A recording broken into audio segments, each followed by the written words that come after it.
Hello! Andito na naman si Sheila at nangangatok na naman sa pintuan nyo. At yung mga hindi pa pala nakapag-subscribe sa akin, please naman, pakisubscribe nyo na ako. And then, pakishare na rin yung mga videos ko. Hi, ako pala si Sheila, isang buhula na kung ani ako karon sa among atabay nagalaba. Hi guys, maadjong adlaw. Kani di ay siya guys, ako ana siyang pag-umangkon. Anak na siya ni Arnel. Og ako siyang gingnan nga pa imnon ang mga iro kay giuhaw man og labi na gyud ang itoy. Yes guys, naamo ko na siya itoy guys nga na mag-arian sa among asukad nga na ako. So karon guys, uban niday ko ninyo kay manglaba ko og medyo daghan-daghan naman jud niya akong labhonon oy kay ganahan ba sad ko manglaba guys og daghan ang butog ngano pud na oy kay mura man kog malingaw og daghan kog labhonon char. Yes guys, ganahan kay ko manglaba og daghag labhonon ngano pud na. Mura kog malingaw manglaba og na-miss gyud nako guys nga manglaba og sa tabay. And then kani nga ako ang pag-umangkon guys kay malingaw gyud ko ani niya kay very katabian kaayo. Mo din ni siya si Bonsoy. Tabian kay na siya guys. Bisag unsa ra iyang ikwento sa ako nya. Malingaw sad ko kay kada adlaw gyud na siya naa sa ako And then guys, kita mo na arang daghan na ginuglabhonon kay pila jud ko na kadlaw, grabe na hong jud ang giipon. Unsa daw?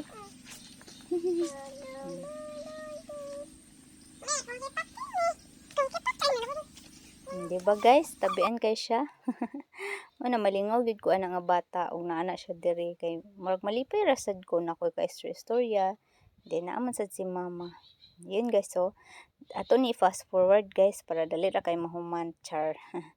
And then medyo lisod din naman ang magtimba guys pero sa sobraan ni mo ka kuan bag kamingaw sa timba-timba na maringaw ra sad ka pero sakit gud sa kamot ning timba guys, labi na ning among tabay kay lawman nya. After na syempre magsampay na ka nya, medyo init naman guys, magpandong sa tag diri oy kay bona ka di man sa ingon nga mahadlok og init pero mahadlok god sa niboy arang inita jud pud guys, mao nang kinahanglan jud pud nimo magpandong kay masakit man sa imong ulo og imong pasagdan nga ang init nga mo punog sa imong ulo. Ug kasagaran jud ha guys, mga pantalon jud nihong gilabhan kay kasagaran diri magpantalon ra man ko kay murag maglain jud di pantalon oy. Di man jud ko para sa una guys ba nga kanunay jud bisag init kay magpakigol gyud sa niba. Ana jud guys, manang paspasan gyud na ko guhay-hay diri kay medyo ning silak nang adlaw ba. Dili pud kayo init ba. Napoy mga pantid hanggang may manang paspasan nato na. Unya na guys, nari ko chika ninyo bi. Sa niba. Minawas po ko ninyo guys bi. Gamay ra bitaw ni akong chika. Unya i-subscribe na dahil nang wala nakapag-subscribe na ko bi. Please. Thank you guys. And then guys, meron akong kwento ng maliit lang. I mean konti lang ba. Maraming nagsabi na sa bukid daw, mahirap daw ang buhay or mahirap manirahan sa bukid. Ato nang tubagon bi para mahibaw-an sad ng mga kanang taga-bukid ba o di taga-bukid.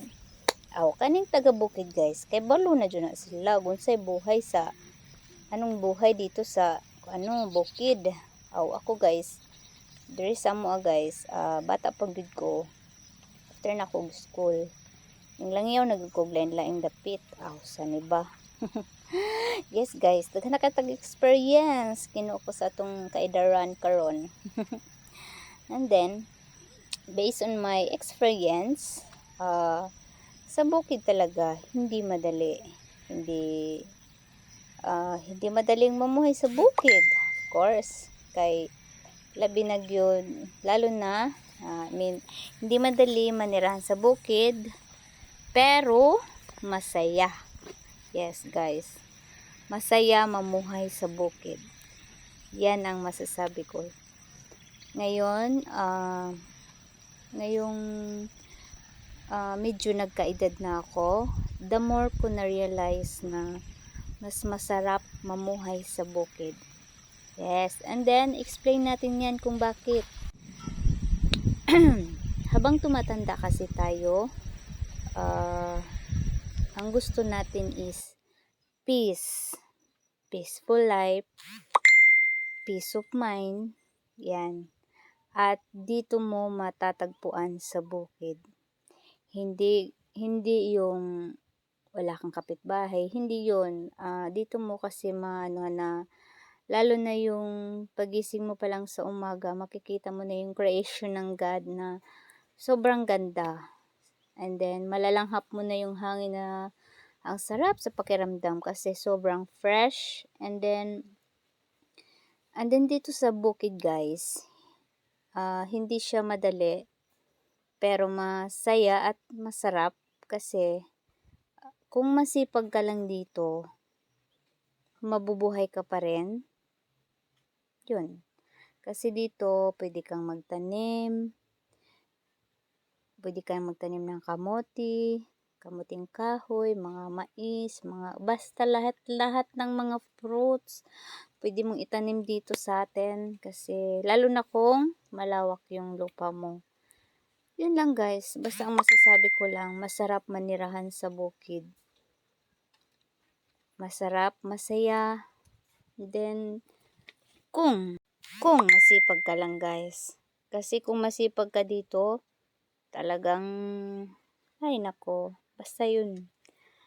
Sipag at tiyaga lang talaga kailangan. And then yung pamumuhay mo, masaya at okay na. Yun lang, bye-bye!